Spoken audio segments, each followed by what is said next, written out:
Hello friends, আজি আমি Indian ইকনমিৰ important MCQ কেইটামান লৈ আহিছো আৰু আপোনালোকৰ লগত শেয়াৰ কৰিব খুজিছো।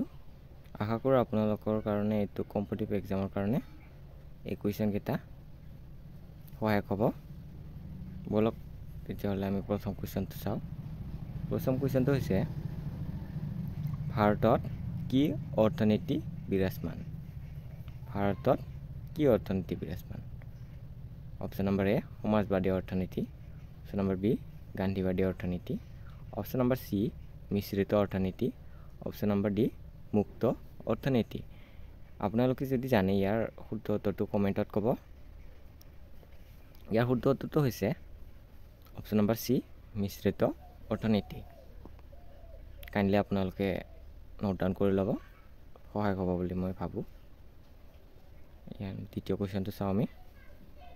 দ্বিতীয় কুৱেশ্যনটো হৈছে প্ৰত্যক্ষ কৰক কিয় কৰাৰোপণৰ শ্ৰেষ্ঠতম ৰূপ বোলা হয়? আপোনালোকে যদি অলপ খোকোজা লাগে ভালকৈ চাই ল'ব প্ৰশ্নটো দুবাৰ পঢ়ি চালে অকণমান ভাল বুজি পোৱাত সহায়ক হ'ব বুলি ভাবোঁ মই। প্ৰত্যক্ষ কৰক কিয় কৰাৰোপণৰ শ্ৰেষ্ঠতম ৰূপ বোলা হয়? ইয়াৰ শুদ্ধ উত্তৰটো হৈছে অপশ্যন নম্বৰ চি। ই গড় অনুসৰি কৰ আহৰণ কৰা অনুমতি দিয়ে। It allows for taxations according to means. আমাৰ নেক্সট কুৱেশ্যনটো হৈছে মুঠ ঘৰুৱা উৎপাদনৰ কিমান শতাংশ ভাৰতৰ ঋণ?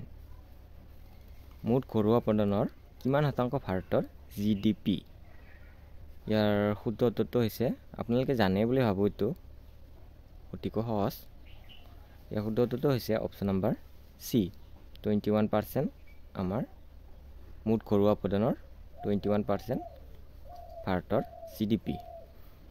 বলক আমি নেক্সট কুৱেশ্যনটো চাওঁ। নেক্সট কুৱেশ্যনটো হৈছে ভাৰতত কেন্দ্ৰীয় বেংকিঙৰ কাৰ্যসমূহ কোনে সম্পাদনা কৰে? ভাৰতত কেন্দ্ৰীয় বেংকিঙৰ কাৰ্যসমূহ কোনে সম্পাদনা কৰে? এইটো এটা মষ্ট ইম্পৰ্টেণ্ট কুৱেশ্যন হয়, আপোনালোকৰ পৰীক্ষাত আহিব বুলি মই ভাবোঁ। সেইকাৰণে আপোনালোকে চাই থ'ব। নাহিলেও আপোনালোকৰ কাৰণে এটা জেনেৰেল নলেজ বাঢ়ি থাকিব, সেইটো ভাল, চাই থৈ দিওঁ এইটো। ইয়াৰ শুদ্ধ উত্তৰটো হৈছে reserve bank of India, option number C ভাৰতীয় ৰিজাৰ্ভ বেংক। বলক আমি নেক্সট কুৱেশ্যনটো চাওঁ। নেক্সট কুৱেশ্যনটো হৈছে ভাৰতীয় ৰিজাৰ্ভ বেংকৰ ভাৰত চৰকাৰে কেতিয়া নিজৰ নিয়ন্ত্ৰণলৈ আনিছিল?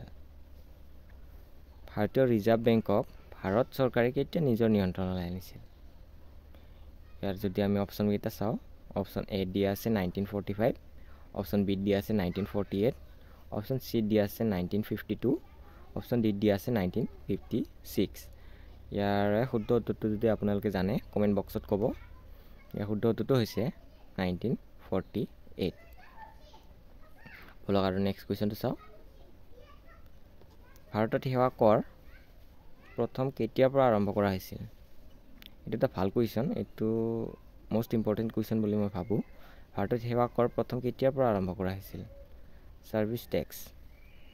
ইয়াৰ অপশ্যনবিলাক যদি আপোনালোকে চায়, ইয়াৰ শুদ্ধ উত্তৰটো হ'ব অপশ্যন নম্বৰ চি 1994। 1994ৰ পৰা ভাৰতত ছাৰ্ভিচ টেক্স ইন্ট্ৰডিউচ কৰা হৈছিল। বলক আমি নেক্সট কুৱেশ্যনটো চাওঁ। নেক্সট কুৱেশ্যনটো হৈছে বিকাশৰ অৰ্থ। ডেভেলপমেণ্ট ইজ, বিকাশৰ অৰ্থ কি মানে? বিকাশৰ অৰ্থ কি? আপোনালোকে যদি ভালকৈ অপশ্যনবিলাক চায় আপোনালোকে পাৰিব বুলি মই আশা কৰোঁ। বিকাশৰ অৰ্থ হৈছে অপশ্যন নম্বৰ চি অৰ্থনৈতিক বিকাশতকৈ ব্যাপক অৰ্থৰ। wider than economic growth. Development is wider than economic growth. অলপ আমি নেক্সট কুৱেশ্যনটো চাওঁ। নেক্সট কুৱেশ্যনটো হৈছে ভাৰতত বাজেট পদ্ধতি কোনজন ভাইচৰয়ৰ কাৰ্যকালত আৰম্ভ কৰা হৈছিল? ভাৰতত বাজেট পদ্ধতি কোনজন ভাইচৰয়ৰ কাৰ্যকালত আৰম্ভ কৰা হৈছিল? Option number A Canning, B Dalhousie, C Ripon, D Elgin. ইয়াৰ শুদ্ধ উত্তৰটো যদি আপোনালোকে জানে কমেণ্ট বক্সত ক'ব। আৰু যদি নাজানে লিখি ল'ব, মই কৈ দি আছোঁ। ইয়াৰ শুদ্ধ উত্তৰটো হৈছে option number A, Canning. Lord কেনিঙৰ সময়ত ভাৰতত বাজেট পদ্ধতি আৰম্ভ কৰা হৈছিল। ইয়াৰ পাছত আমি যদি নেক্সট কুৱেশ্যনটো চাওঁ, নেক্সট কুৱেশ্যনটো হৈছে ভাৰতৰ ৰাজহুৱা খণ্ডৰ সৰ্ববৃহৎ বেংকটোৰ নাম কি? ভাৰতৰ ৰাজহুৱা খণ্ডৰ সৰ্ববৃহৎ বেংকটোৰ নাম কি?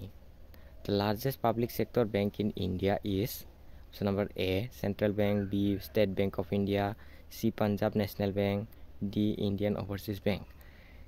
ইয়াৰ যদি আমি শুদ্ধ উত্তৰটো চাব যাওঁ, কি হ'ব পাৰে? ইয়াৰ শুদ্ধ উত্তৰটো হৈছে অপশ্যন নম্বৰ বি।